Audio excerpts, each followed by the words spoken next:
What's going on, guys? Today's video is going to be another maintenance video, and this topic is one that doesn't really get covered too often. In fact, I'm pretty sure there's only one other video on YouTube that talks about it, and that is going to be the in-tank fuel pump filter, or just fuel filter, really.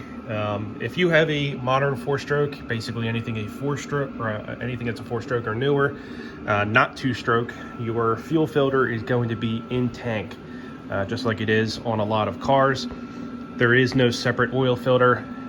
If you have an older two-stroke, the fuel filter is external, but if you have a pressurized fuel system like you do on a four-stroke, the filter is in the tank, and that filter looks like this here.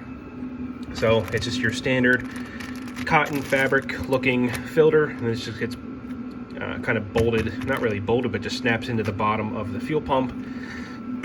And that's how it does its filtration. So it'll prevent chunks of debris, things like that, from getting sucked up. The problem is, over time, the material can break down, or if you have any contaminants in the tank, they will collect on the filter, and it inhibits the pumping capability of your fuel pump. Now, this ski in particular is a 2014, has 150 or 160 hours, something like that. So we are going to see what the fuel filter looks like. And just to be, perfectly transparent, there is no maintenance interval for the fuel filter. So if you are looking to do this, you will not find it anywhere in the service manual on a specific service list item. It's meant to be a lifelong filter. But if you've ever replaced those filters, you know that over time they can break down, they collect debris, things like that. Especially if you go to gas stations that, that have underground tanks that are kind of end of life or breaking down. You can get a lot of rusty particles and things like that in there. But at the same time, these skis sit for long periods of time, especially if you're up north where you winterize them. And if you don't stabilize the fuel can break down, and it can cause problems with that fuel filter. It gums up, it breaks the material down, and it just causes all kinds of problems. So on this particular ski, like I said, it's just over a decade old, has 150, 160 hours. So we are going to see what that fuel filter looks like. So just to give you a breakdown, this is what we are looking at. Now, the fuel pump on a SeaDoo is very, very similar to how a car fuel pump looks. It's your standard drop-in fuel pump, spring-loaded, has a float on it. The pump is in the bottom basin, which collects the fuel, pumps it up through a hose, and then it goes out into your fuel system. So almost identical to a automotive fuel pump. With that being said, we can use really the only tool we're going to need in this case, if anything, is this tool here, which will just go around the cap. The cap is this guy here. It's just a twist-on cap. It doesn't, there's no bolts or anything holding it on. It just kind of unscrews. And if you can't do it by hand, if it just gets stuck, this is the tool we are going to use. Aside from that, that's pretty much it. There's nothing special that we're going to need to do this process. Now, the other thing to note is that we are doing this on a RXPX that has the front storage bin dividers, those plastic dividers that you see down there. So if you have a ski with those dividers, like the GTI, the GTR, the non-ST3 hulls, this is going to be the identical process for you. If you have an ST3 hull like this one here, the RXTX, the GTX, the process is going to be slightly different in that there is the front storage bin that's under your lid, and that storage bin will need to be removed. So if you're not sure how to do that, I do have a video on that process.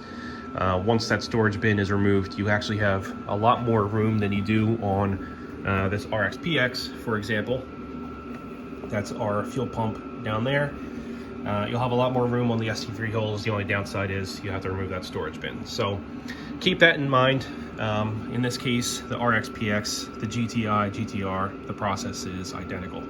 Now, if you look in here, you'll see that we have a lot of kind of cross hoses and wires and things in the way. It's actually very simple to remove those to get more room. You can do this without removing anything, but I'm going to remove it anyway, just so you guys have a better view. So to do so, all we need to really do is remove the vent hoses there's nothing in there. Those are just air. So we have this one here, we have that one coming down from the top, and actually you can see that this top one doesn't even look like it's connected anymore. Generally, there's just a plastic tab that sticks through, and that's what's holding the hose onto its mount. We're going to cut this zip tie to get the wires out of the way. I don't believe we'll need to disconnect any wiring, but if we do, you know, they're simple connect harnesses. And then with that done, we'll have immediate access to the fuel pump. So I'm going to go ahead and stage now, and then we'll get started. If you're ever doing any kind of work on your SeaDoo, I highly recommend getting yourself some trim removal tools. As you can see, these are perfect for those little plastic clips, and they just kind of pop right out. So I'm going to go ahead and remove this one, the other side, and then we'll be able to remove the 2 plastic hoses. There we go. So as you can see, the clips are removed and the hoses are free. So I think I'm actually going to fully remove the hoses. One, because with the intake system that I have, they're no longer functional. They don't really do anything. If you guys are doing this for yourself, all you really need to do is just kind of push them out of the way so that you have access to the fuel pump. But I'm going to go ahead and remove this, not only because they're not functional, but it's also going to make it easier to kind of record the process. So I'm going to go ahead and pull those out.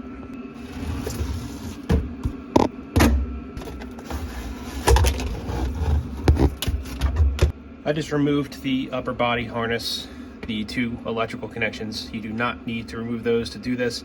I just did so that I can get a better camera angle for you guys. So the next thing we need to do is just remove the fuel line and of course the electrical connection. Now the system is probably still going to be pressurized, even though it has not run in probably 2 months at this point. So I highly recommend you use shop rags to kind of collect any fuel that's going to spill out. And if you're wondering, that side is the pressurized side, that is your electrical connection. So I'm going to go ahead and disconnect those. I'll try to get that on video, and we'll move on to the next step.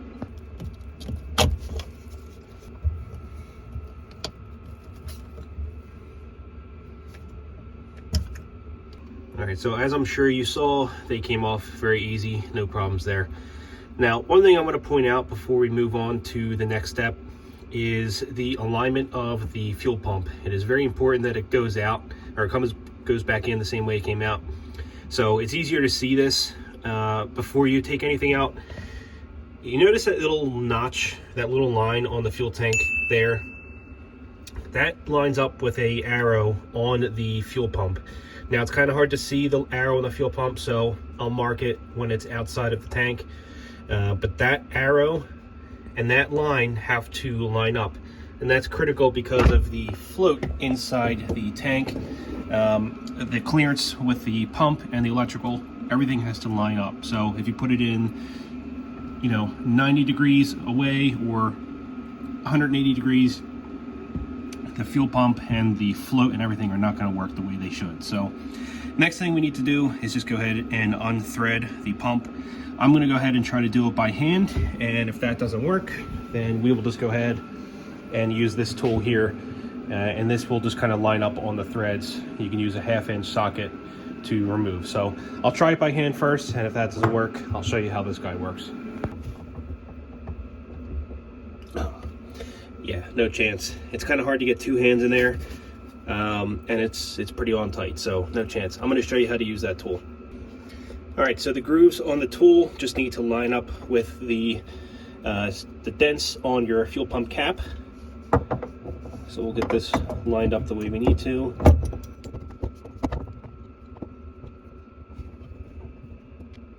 Okay, now that that's on there, we can go ahead and take our 1/2-inch socket tool and just undo it.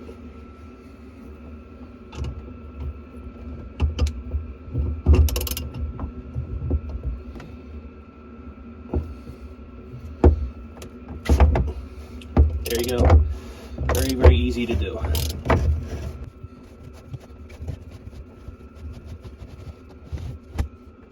All right, so before we move any further, I just want to remind you of a few things. One, the fuel pump is spring loaded, so when you undo this, it will pop up.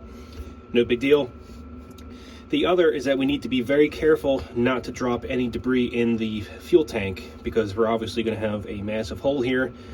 The other is that we are going to have fuel vapors and everything fully exposed. So if you are working in a garage or anything like that, you really want to make sure that you are ventilating properly, because the last thing you want to do is have something like a gas heater or an electric heater running.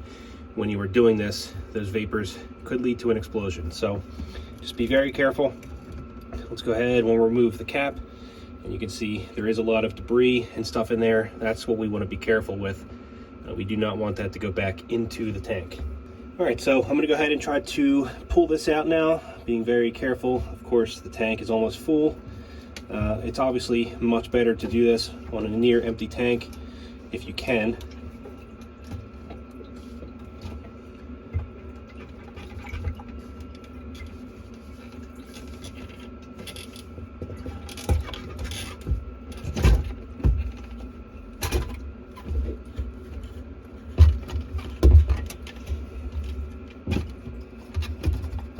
There's a lot of fuel still in the basin, which is the bottom part, so I'm going to try to let that drain. All right, so here is our fuel pump assembly. You can see how we are configured here. So it's a standard, like I said, automotive style. We have our float. This is what tells your ski how much gas you have based on the flotation. This is it's buoyant, it's basically just a block of foam. We have our filter on the bottom. We'll get back to that in a second. Fuel pump is inside here. We have our spring-loaded mechanism, which basically just keeps this kind of towards the bottom of the pump. It also allows it to flex.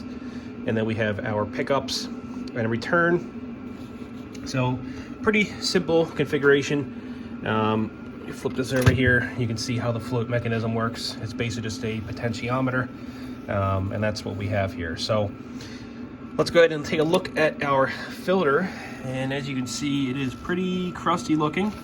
It's very yellow, and there is some debris on the bottom of the filter sock here. So I'm going to pull this off, and then we'll do a comparison between the old one and the new one. All right, so that is the comparison between our new and old. And if we look on the bottom here, you can see where it was starting to collect a lot of sediment. It's hard to see on the video, but inside there's a lot of debris in there. It's that black stuff, and it's all kind of collecting around the pickup, which is this spot right there. Now, it's obviously very far away from being fully clogged or having any kind of impact on your flow rate, but still, I mean, you can see the difference in color. Now, color should not be the only kind of indicator of when you need to replace these things, because you know, a majority of this is just staining from the fuel, but of course there is some breakdown as well. I don't know how well that's coming off, but the material is breaking down. I can actually scrape it off with my finger, which obviously I cannot do on the new one. So it's a good thing we're doing this. It's not 100% needed. Obviously, this ski could probably go for another few years, another few hundred riding hours without any problem at all. But you know, this is a maintenance thing that a lot of people don't seem to really think about on these things, because you know, it's, if they're riding and everything's perfectly fine, there's nothing to say that your fuel pump or your fuel filter needs to be addressed in any way. And for the most part, that is true. I mean, these skis can go 10, 15, 20 years with, you know, 1,000 riding hours, especially see that with rental units, and never have a problem. But if you want the absolute best for your ski and you're trying to keep things maintained, then this is something you may want to do at some point. So I'm going to go ahead and get the new filter installed. It just kind of snaps in place. There's two little snaps on the plastic, and you line it up with your studs here. So I'll go ahead and get that mounted, and then we'll move on to the next step.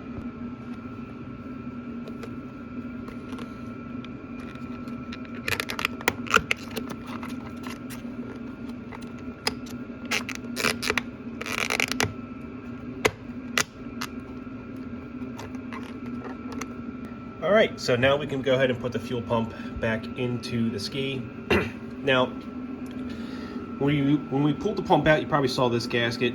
There's two ways you can put this back on. One, you can just kind of wiggle it back on into to rest on this guy here. But I actually recommend putting this into the tank first. It will go in the tank just like this.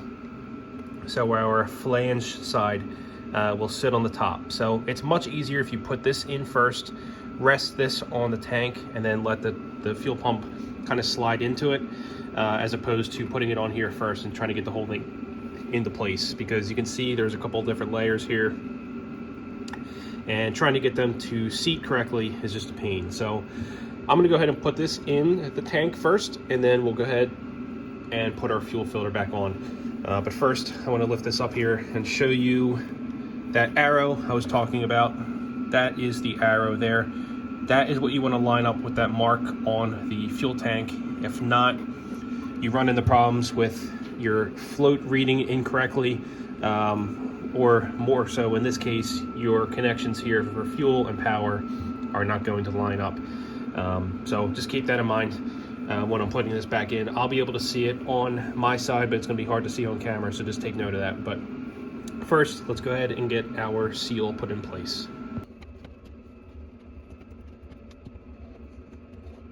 All right, one tip I'm going to show before I bring everything in is to actually lubricate the inside of this seal and the outside of the pump that's going to be sliding through the seal with a little bit of oil. And the reason I do that is because when you are trying to put it in dry, you can actually pinch this and it'll pull the seal and drag it into the pump. And then you got to fish it out. You got to try to line everything back up. It's just a pain. If you lubricate this with just a little bit of oil, it makes it slide in very easy, and you don't need to worry about trying to get this, position in place or not, because, keep in mind, this is a fuel seal. So if this gets pinched or pulled down in a certain spot, you can leak fuel, and that is absolutely a horrible situation inside an enclosed hole like this. So I'm gonna go ahead and stage the pump, and then we'll get it put back into place.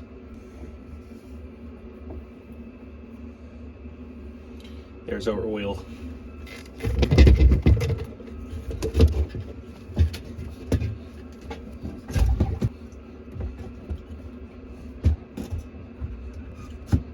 Okay, now that we have this roughly lined up, we can go ahead and put our lock ring back on.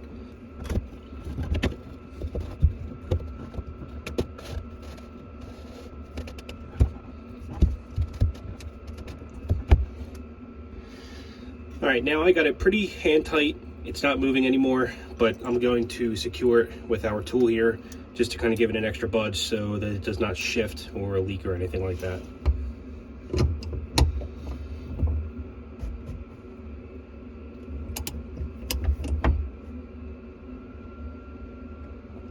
All right, that's good and tight. That should not leak. So all we need to do now is go ahead and reattach our connections. So I'm going to start off with our fuel pump hose. That just kind of rests on, and we'll push it in. You should hear a click. That's in there. Give it a good tug. Make sure it does not move. Next, we have our fuel pump electrical connection. Same thing. We'll just line it up. Give it a push. It should snap in place. Just like that. Give it a tug. Make sure it doesn't come off. Nope, we're good to go there. I'll get this hose out of the way. Now, I removed the top deck electrical connections. Again, this is the one I said you did not need to do, so I'm going to reattach this real quick. If you are doing this on your own ski, all you'll need to do now is reconnect your hoses. If you remove those, the ventilation hoses, remember I said I'm going to keep mine off just because they're not really serving a purpose anymore. So I'm going to go ahead and do those connections real quick. All right, and that's all there is to it. We replaced the fuel filter, very simple.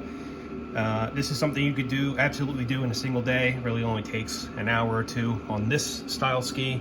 If you have the ST3 ski, it'll probably take you an hour and a half, maybe 2 hours.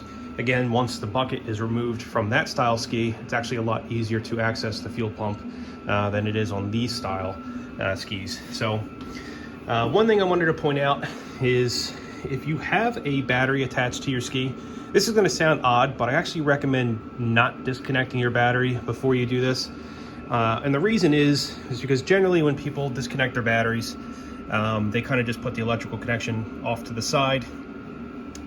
But those electrical connections are very thick. So if for some reason you're working on the fuel tank and that electrical connection comes back up and it touches the post, it will spark and you will cause a fire.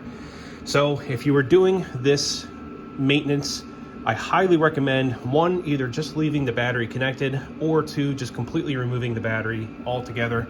In this case, my battery is removed. I have it over here, one, because the cage that the battery sits in broke, so I had to replace that, and I just have not gotten back to reinstalling it. So if you were doing this yourself, either one, leave the battery attached. It will not spark or anything like that. I've done plenty of fuel pumps with the battery still attached. Or two, if you want to play completely safe, just fully remove the battery. Don't rely on just disconnecting one of the terminals, because, you know, it happens all the time. I disconnect the battery, just push the terminal off to the side, doing something unrelated, and it'll come back up and touch the post. So keep that in mind. That's it for this video. If you guys have any questions, feel free to leave a comment. The reason I want to bring this video up, one, is because I was doing the fuel filter on this ski anyway, but two, there was one ski I worked on over the course of summer, where, you know, the guy actually did a lot of troubleshooting himself, but he tried everything. He could not get the ski to, it would basically start and it would kind of roughly idle, but it would not accelerate.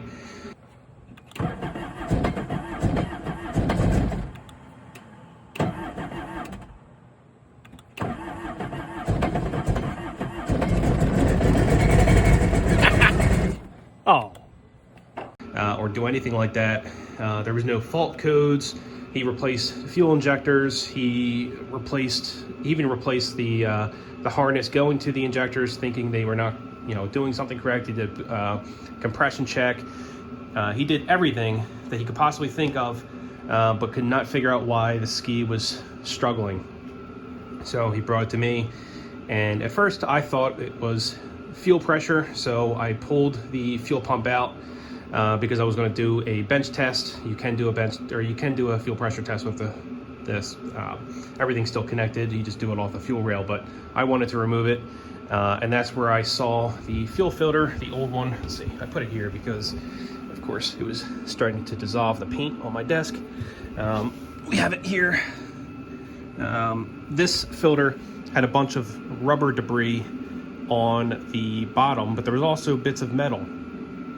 So I'm not sure where the rubber came from. I don't know if it was just contaminants in the tank at the station or whatever, but this thing was almost fully clogged up, and on the inside there was almost no suction capability at all. So everything on his ski was perfectly fine, but the fuel filter itself was just, you know, completely destroyed. There was nothing left to it. It was fully maxed out, and that was causing starvation issues, fuel starvation issues. So that's it for this one. If you guys have any questions, leave a comment and I'd be happy to help.